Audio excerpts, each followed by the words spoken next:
Mesdames, messieurs, bonsoir et bienvenue au Poker. Poker, ce nouveau programme, cette émission qui vous permet de vous exprimer librement. Poker qui vous consacre la liberté et la diversité d'opinion, ainsi que donc la libre expression. Poker, pour son jeu de ce soir, reçoit Monsieur Destegavé. Il est président du mouvement républicain. Monsieur le Président, bonsoir. Bonsoir, Monsieur Arsène Séverin. Et merci d'avoir accepté notre invitation. Nous sommes très heureux de vous recevoir dans les locaux du mouvement républicain. C'est un réel plaisir et je pense que nous allons passer un bon moment ensemble. Oui, d'abord, vous êtes donc président de ce parti, ce jeune parti, mais enfin, quand je dis jeune, animé par vous qui êtes jeune et puis après des jeunes aussi qui sont autour de vous. Mais d'abord, est-ce que le parti vit vraiment? Bon, déjà, il faut dire, oui, au-delà de l'âge des dirigeants du parti, le parti est jeune aussi en termes de création. Nous avons été créés en août 2017, donc ça fait aujourd'hui à peu près 7 ans. Et nous avons obtenu notre récépissé il y a 2 ans de cela, donc en 2022. Et voilà, donc c'est un jeune parti. Même lorsque vous consultez la liste des partis légalement constitués, nous occupons quasiment la dernière place. Vous avez dû batailler fort pour avoir ce récépissé, parce qu'apparemment c'est pas facile d'avoir le récépissé pour des associations politiques. Oui, et déjà les associations politiques n'existent plus depuis la loi numéro 20 de 2017, exactement. Oui, mais vous savez, quand vous êtes à l'opposition, c'est toujours pas facile d'avoir un récépissé. Il faut faire vos preuves. Et je suis heureux de le dire et très fier de le dire, je suis l'un des rares dirigeants politiques dans notre pays à avoir parcouru les 12 départements de la République. Je suis passé dans tous les départements pour installer le mouvement républicain. Et donc l'administration avait aucune raison de ne pas nous délivrer notre récépissé. Maintenant, vous avez dit tout à l'heure, est-ce que notre parti vivait? Bien évidemment. Le mouvement républicain aujourd'hui fait partie des rares partis politiques en République du Congo à mener régulièrement des activités. Très souvent, nous animons des conférences de presse, nous lançons des campagnes de restructuration de notre parti. Nous avons également lancé dernièrement un meeting sur la grande campagne d'adhésion. Et récemment, nous avons organisé un concert de casserole. Donc très souvent, nous menons des activités. Est-ce que c'est suffisant pour un parti de l'opposition, dans le contexte actuel du Congo-Brazzaville, de ne faire que ce que vous êtes en train de citer, conférence de presse, ce contact avec les militants pour essayer un peu de les redynamiser? Est-ce qu'il a lieu régulièrement au sein de votre parti? Oui, je vous ai parlé tout à l'heure des campagnes d'adhésion. Une campagne d'adhésion, c'est aller vers la population pour vendre vos idées. Une fois que vos idées sont vendues, si ces idées sont acceptées et la population, les militants, les gens adhèrent. Donc nous le faisons régulièrement, nous sommes un peu partout et surtout nous organisons aussi des rencontres citoyennes où nous donnons la parole effectivement aux Congolais afin de décrier les maux qui nous minent aujourd'hui. Mais il faut dire que, en toute honnêteté, M. Arsène Séverin, le peuple à 90% ou plus aspire aujourd'hui au changement. Est-ce qu'on a besoin encore aujourd'hui de prioriser voilà, le contact avec la population? C'est quoi les changements d'après vous? Mais le changement, c'est un changement de système, un changement de régime. Parce que ce régime, il est là depuis combien d'années? Le PCT aux affaires depuis plus de 50 ans. Pour quel résultat? Aujourd'hui, quel est le secteur qui marche dans notre pays? Aucun secteur ne marche. Alors, on va revenir peut-être pour parler de l'actualité nationale. On parle de votre parti qui, c'est vrai, vous avez les idées. On vous voit vous retrouver en groupuscule, 2, 3, 4 personnes pour une conférence de presse ou bien pour les campagnes d'adhésion. Mais sur le plan de la représentativité dans les départements que vous avez cités, votre parti, qu'est-ce qu'il vaut en termes d'élus? Si nous mesurons la force d'un parti politique en termes d'élus, nous faussons le schéma. Il faut connaître au Congo, il faut le dire, nous savons comment est-ce que les gens sont élus au Congo. Les gens sont élus sur la base des considérations, sur la base de la tricherie, sur la base du tripatouillage des urnes, sur la base de la fraude, sur la base de l'achat de conscience. Et si vous, un jeune parti, vous partez sur cette base-là, vous faussez l'équation. Le PCT a tous les moyens de la République pour avoir des élus. qui ne sont pas réellement le choix des populations. Ils imposent. Mais lorsqu'on parle de la représentativité, c'est ce que nous sommes aujourd'hui. Nous avons d'abord nos fédérations qui fonctionnent. Les 12 fédérations fonctionnent.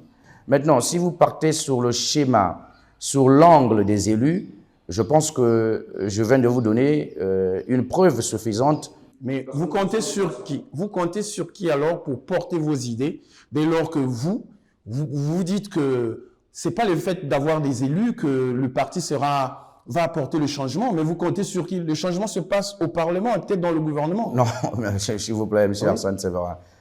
Pour qu'on arrive au gouvernement, il faut procéder à une élection. Oui.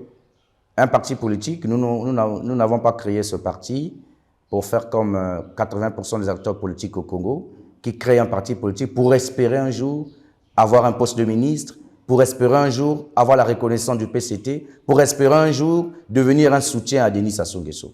Nous n'avons pas créé le MR pour ça. Nous avons créé ce parti pour conquérir le pouvoir. En 2021, nous n'avons pas pu, parce que nous n'avons pas rempli tous les critères nécessaires, mais nous n'avons pas croisé les doigts. Nous nous sommes alliés au principal opposant en 2021 à Denis Sassou Nguesso, qui est Guy Bouspafeko de la passe son âme. Nous avons signé un accord de gouvernement avec lui. Nous avons fait campagne avec lui. Et vous-même, une année après, vous n'avez pas été élu à Dolisie, où vous semblez avoir une assise politique. Oui, mais vous savez, le contexte de Dolisie, il était assez complexe. Je m'explique. On avait une guerre assez rude entre le PCT et l'UPADES, parce que c'était un ministre d'État qui soutenait un candidat face à un autre membre du gouvernement. Et ça avait créé beaucoup de tensions. Donc, l'épisode de Dolisie fait partie pour nous des moments d'apprentissage, et je pense que nous reviendrons plus fort lors des prochaines élections qui arriveront. Vous réclamez parti politique de l'opposition. On ne vous voit pas filer avec le chef de file, le chef de l'opposition politique congolaise, M. Pascal Tatima Biala. Qu'est-ce que vous lui reprochez? Il ne faut pas dire que nous nous réclamons un parti politique de l'opposition. Nous sommes un parti politique de l'opposition. Oui. Parce que est parti politique de l'opposition, ce parti politique qui s'oppose à l'action du gouvernement. Le mouvement républicain dont j'ai la charge de diriger aujourd'hui s'oppose à l'action du gouvernement. Donc nous sommes de l'opposition. Mais il faut dire aussi que la loi numéro 28-2017 du 7 juillet 2017 portant statut de l'opposition politique en République du Congo est très claire. L'opposition est parlementaire et extra-parlementaire. Nous sommes de l'opposition extra-parlementaire. Voilà. Monsieur Pascal Tatima Biala est soi-disant chef de l'opposition politique au Congo. Vous ne le reconnaissez pas? S'il vous plaît. Vous savez bien que c'est... Non. Il est institué par la loi. Mais par une loi très ambiguë aujourd'hui qui pose beaucoup de problèmes. Je m'explique. Comme je l'ai dit, M. Pascal Tatima Biala est soi-disant chef de file de l'opposition ou chef de l'opposition politique par la simple volonté du Parti congolais du travail. Parce que la loi dit quoi? Pour être chef de l'opposition, c'est le parti politique qui a plus de députés après le parti majoritaire. Donc après le PCT, généralement, ça devait être le deuxième parti. Mais qu'est-ce qui s'est passé lors des dernières élections dont nous avons mentionné tout à l'heure? L'UPADES a été soutenu de façon directe par le PCT. Mais au-delà de ça, ce n'est pas ça le plus important. Pourquoi nous ne nous reconnaissons pas en Tatima Biala? Parce que la loi que je venais de citer sur le statut de l'opposition politique est claire. Un opposant peut faire partie du gouvernement. Mais lorsqu'un opposant est dans le gouvernement, il est astreint à la solidarité gouvernementale. Qu'est-ce que ça veut dire? Ça veut dire que cet opposant-là est devenu comptable de l'action du gouvernement. Alors, est-ce que quelqu'un qui est comptable d'une action peut s'opposer à cette action-là? Donc, l'UPADES est un parti qui est au gouvernement aujourd'hui. Alors, s'ils sont au gouvernement, ils ne peuvent plus être à l'opposition. On ne peut pas être au même moment au gouvernement et à l'opposition. Voilà pourquoi j'ai dit que c'est une véritable ambiguïté et on ne peut pas se reconnaître dans quelqu'un qui n'est pas en accord avec les lois de la République. Et vous pensez qu'il faut aller vers la restructuration de l'opposition de façon globale, de façon générale? C'est ce que nous sommes en train de faire aujourd'hui. Ou bien l'opposition est aujourd'hui en crise? Non, nous ne sommes pas en crise. Et heureusement, l'opposition aujourd'hui en train de se constituer, c'est déjà même constitué, il ne reste que la sortie officielle, de l'intercoalition des partis politiques de l'opposition. On a pris la résolution de se mettre ensemble afin de lutter sur des questions essentielles à la vie de la nation, notamment les questions de la gouvernance électorale qui posent toujours des problèmes dans ce pays parce que vous savez, on n'a jamais eu une élection libre, équitable, transparente Le gouvernement depuis s'est 92. disposé à discuter avec vous puisqu'une proposition a été faite aujourd'hui avec la nouvelle loi électorale qui va être adoptée.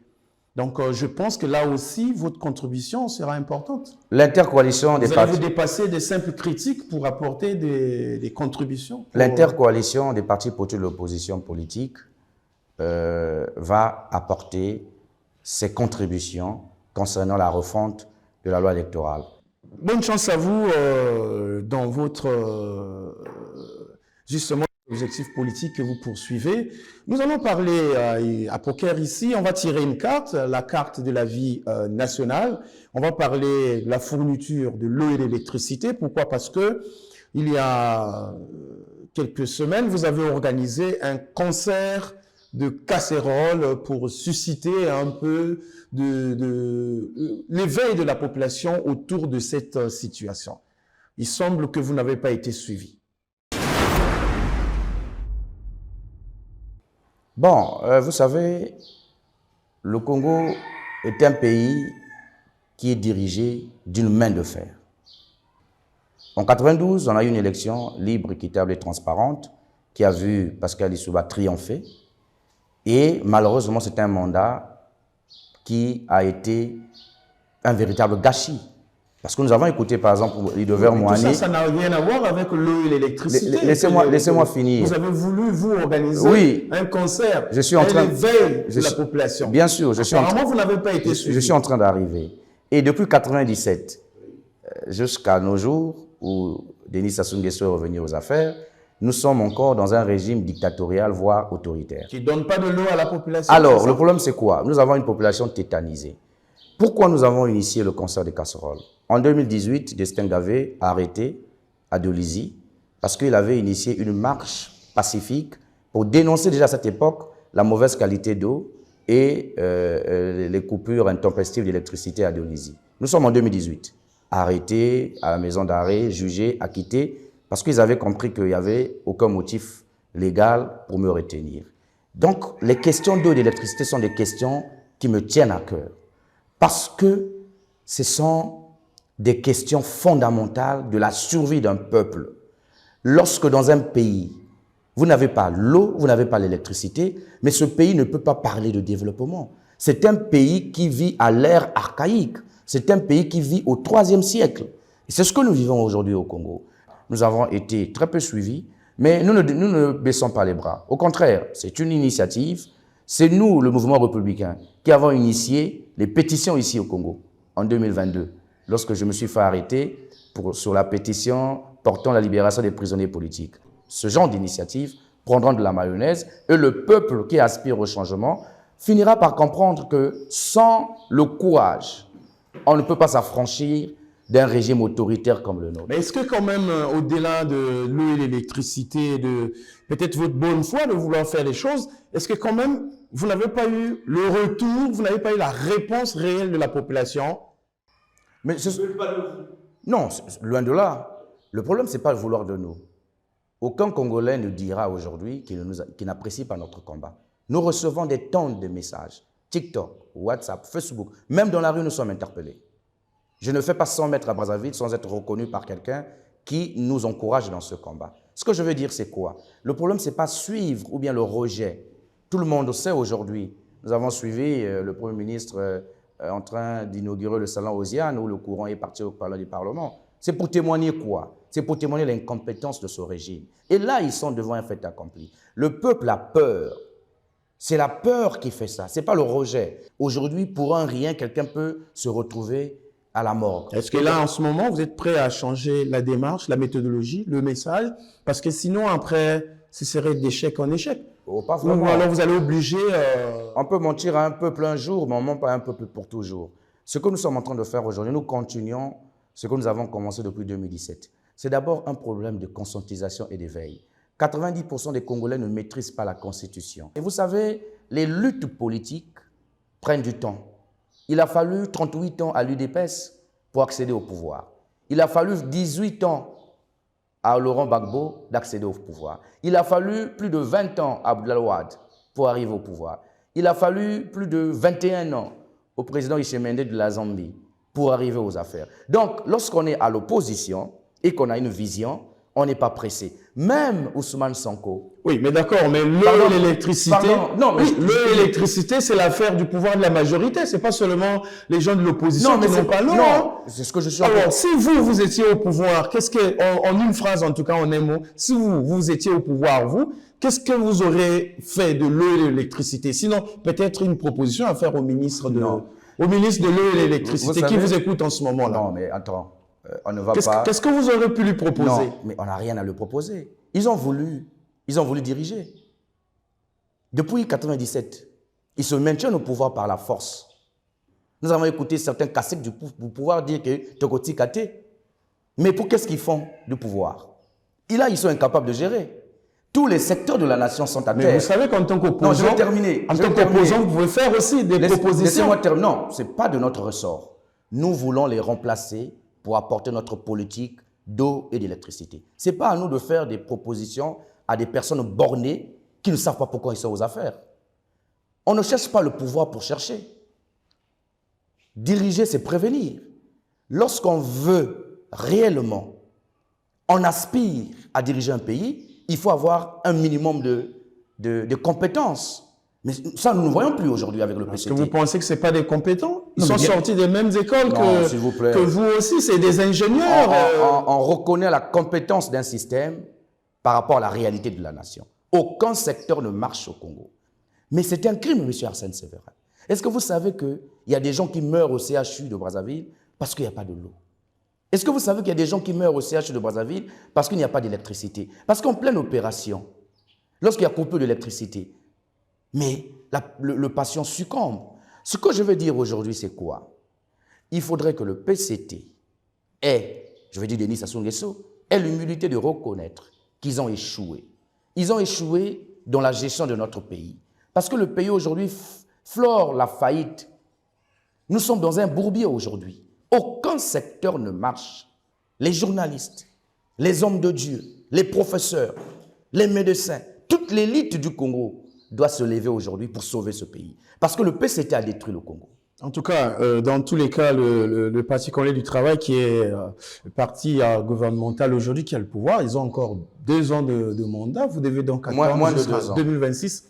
Vous devez attendre jusqu'à 2026 pour vous essayer à eux et puis faire triompher vos idées. Nous allons aborder une autre question. On va tirer une autre carte. C'est la carte justement d'une question aussi qui fait couler beaucoup d'encre et de salive dans notre pays, peut-être parce qu'on n'a pas trop bien compris la question. On a vu que même le Premier ministre est revenu pour expliquer, mais apparemment le message ne passe pas bien. C'est la question des terres congolaises qui vont être exploitées par les Rwandais, par une société rwandaise, mais une société de droit congolais. Après on dit on a vendu les terres, on a cédé les terres. On a tout écouté. Qu'est-ce que vous pensez, vous, au MR? Alors, déjà, il faut dire que le fait de céder les terres, louer les terres, vendre les terres, il faut dire que c'est le chèque d'un homme. C'est le chèque de Denis Sassou Nguesso, qui avait déclaré dans les années 80 que le Congo va atteindre le taux de suffisance alimentaire en 2000. Premier échec de Denis Sassou Nguesso. Deuxième échec, il a donné des milliards à Mabundu Rigobert à l'époque pour développer l'agriculture. Conséquence, zéro. Nous importons jusqu'à 700 milliards de francs CFA aujourd'hui en termes de denrées de première nécessité. Et le gouvernement ne se fatigue pas. Le même Denis Sassou Nguesso ne se fatigue pas pour trouver des solutions quand même. Aujourd'hui, les zones agricoles protégées, c'est une belle expérience, non? Est-ce que ces zones agricoles protégées, est-ce qu'il y a de l'impact sur le panier de la ménagère? Demandez à votre épouse, est-ce que le prix du poulet a changé au marché? Ils ne produisent pas de poulet, ils font de l'agriculture un peu. Est-ce que le prix de la tomate ou bien des légumes ont changé au marché? Non. Moi, mon épouse, tous les jours, quand elle va au marché, je dis que ça augmente. Il y a une inflation galopante. Ce que je veux dire, c'est quoi? J'ai dit d'entrée de jeu, c'est l'échec d'un homme, l'échec de Denis Sassou Nguesso. Denis Sassou Nguesso a échoué sur le plan agricole. Malgré 10 millions de terres arables que nous avons dans notre pays, ils n'ont pas pu, en plus de 50 ans de règne du PCT, mettre en place une véritable agriculture moderne pour que les Parlons des terres congolaises qui vont être exploitées par les Rwandais. Pour que les Congolais c'est aussi une politique du gouvernement. Pour que le Congo atteigne le taux de suffisance alimentaire. Deuxièmement, au-delà de l'échec, il faut dire que je suis triste de constater que nous avons des dirigeants qui n'ont pas l'esprit d'évaluation. Nous avons donné aux Sud-Africains l'exploitation vers Malolo là-bas, du maïs. Quel est le bilan? Est-ce qu'on a fait le bilan de cette collaboration? On a vendu du maïs, on a pu exporter quelques tonnes de maïs à cette époque-là. Monsieur Hassan Séverin, évitez d'être défenseur d'un pouvoir en permanence. Non, je vous donne les informations, je ne défends pas. Ce que je veux vous dire, c'est que rien n'a été fait et c'est un fiasco total ce projet avec les Sud-Africains. Et aujourd'hui, qu'est-ce qu'on nous sort? On nous sort les Rwandais. Monsieur Hassan Séverin, le gouvernement a parlé de 120 km² de terre donnée aux Rwandais. Mais le peuple congolais était dans l'émotion totale lorsque nous avons appris que, dans un journal rwandais, que ce n'était plus 120 km², mais c'était 880 km². Ce qui fait plus de 3 fois la ville de Brazzaville. Qu'on donne aux Rwandais. Ils disent que non, c'est une autorisation express. Est-ce que dans notre constitution, il est écrit, est-ce qu'on parle d'autorisation express? Il faut que Anatole Kolina Makosso, à un moment donné, arrête avec la démagogie. Aujourd'hui, le peuple ne veut pas que les terres soient cédées aux Rwandais, pour plusieurs raisons. Nous connaissons ce peuple. Non, mais c'est sur la situation. Sur la situation, qu'est-ce que vous en savez que les peuples ne savent pas que vous savez en tant que leader politique? Mais pourquoi? Est-ce qu'ils ne viendront pas exploiter pendant 20 ans et rentrer chez eux? On n'a pas besoin de ça. Ils viennent exploiter quoi? Le gouvernement a toujours crié, tous les jours, matin, midi, soir, qu'ils vont développer l'agriculture. Qui développe l'agriculture? Qui développe l'agriculture? On a assez d'argent pour développer l'agriculture. Donc, ils ont échoué et ils veulent nous prendre des partenaires sulfureux. Pourquoi? Aujourd'hui, le peuple est souverain. Lorsqu'on parle de cession des terres, il faut que le peuple se prononce par voie référendaire. L'article 219 de la Constitution est clair. Pourquoi on veut violer cette Constitution? On veut violer cet article de la Constitution pour passer outre, sans pourtant que le peuple se prononce par voie référendaire. Dites-moi aujourd'hui, quel est l'homme politique congolais, que ce soit de l'opposition, même les parlementaires qui sont à l'Assemblée, est-ce qu'ils ont le contenu des accords sur la cession des terres? Est-ce qu'ils en ont? Ils n'en ont pas. Parce qu'on est en train de camoufler quelque chose. Je suspecte qu'il y a un plan machiavélique derrière. Et je demande à la population de ne pas accepter cela. Le peuple est souverain. Ce pays, nous l'avons hérité de nos ancêtres. Ce pays, ce n'est pas le pays du PCT. Donc, le PCT ne peut pas imposer à la population sa volonté. Le PCT qui fabrique ses accords, quand même. Non, mais c'est eux qui dirigent depuis là. L'aspiration profonde, les aspirations profondes du peuple congolais, c'est le rejet de ces accords. Et le président Denis Sassou Nguesso doit accepter ça. Il doit prendre en ligne de compte la volonté de son peuple. Mais il dirige un peuple. Si le peuple ne veut pas de quelque chose, le peuple n'accepte pas quelque chose, pourquoi exiger, pourquoi aller dans le jusqu'au boutiste alors que le peuple ne veut pas de ça? Depuis au départ, que nous a dit le ministre Denis Christel Sassou Nguesso, qui depuis 3 ans n'a pas pu créer même un seul emploi? Qu'est-ce qu'il nous a dit? Que c'était pour la culture du ricin. Mais aujourd'hui, nous avons écouté dans ce reportage de la télévision rwandaise, on nous a parlé des piments. Est-ce que dans nos ménages, nous avons déjà eu un problème de piment? Les Congolais ont toujours le piment sur leur table à manger. Le Congo n'a jamais été un marché mais pourquoi? Dans la sous-région, dans tous les cas. Donc, si on fait des grosses productions, c'est pour l'exportation. Mais est-ce qu'on a besoin de ça? Lorsque on signe des conventions, des partenariats de ce genre entre un pays et un autre pays, les premiers bénéficiaires doivent être le peuple congolais. Au moins l'emploi agricole sera garanti. Quel emploi agricole sera garanti? On connaît comment les choses se passent. Si on n'a pas pu, avec les Sud-Africains, si on n'a pas pu, malgré des milliards injectés dans le domaine agricole, améliorer, atteindre l'autosuffisance alimentaire, ce n'est pas la culture du piment qui fera aujourd'hui que le peuple atteigne l'autosuffisance alimentaire. Nous voulons atteindre l'autosuffisance alimentaire, mais ce n'est pas avec du piment. Alors, qu'est-ce que, pour peut-être rabattre cette 4, qu'est-ce que vous proposez alors si le Premier ministre Anatole Kolina Makosso était en face de vous? Vous lui direz quoi? D'aller vers l'Assemblée, d'organiser un référendum ou bien d'arrêter Ce n'est plus une question d'Anatole Kolina Makosso. Nous connaissons tous qu'Anatole Kolina Makosso n'a aucun pouvoir dans ce pays. C'est le Premier ministre, chef du gouvernement. Je n'ai pas dit le contraire. Je dis qu'il n'a aucun pouvoir dans ce pays. nous attirons l'attention de Denis Sassou Nguesso, qui est le président de la République. Les questions de terre ont toujours causé d'énormes problèmes dans le monde.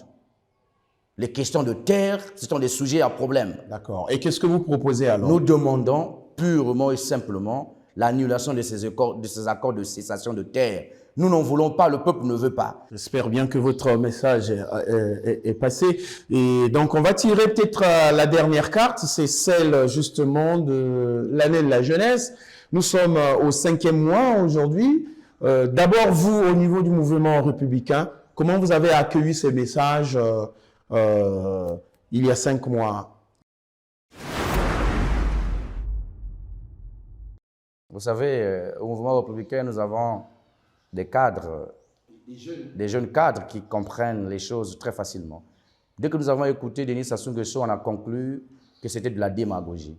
C'était une façon encore d'embrigader le peuple et la jeunesse surtout. Quand on déclare l'année de la jeunesse, il y aura de l'enthousiasme, les gens vont se précipiter. Nous sommes au mois de mai, 0 emploi créé. Vous savez, ce régime, c'est un régime ménopausé. Ils ont atteint la ménopause. Vous savez, une femme ménopausée, c'est une femme qui ne peut plus donner vie. C'est fini. Et ce régime ne peut plus rien apporter au Congo. D'accord, mais comment vous avez pensé que c'était... Mais c'est de la démagogie, okay. C'est de l'utopie. D'accord. Et 5 mois après, quelle est votre analyse? Notre analyse reste la même analyse que nous avons eue dès le premier jour. Nous sommes dans la même analyse. Ce gouvernement-là est incapable de créer même 5 000 emplois. Pourquoi? Parce que pour créer les emplois dans le secteur privé, il faut qu'il y ait un bon climat des affaires.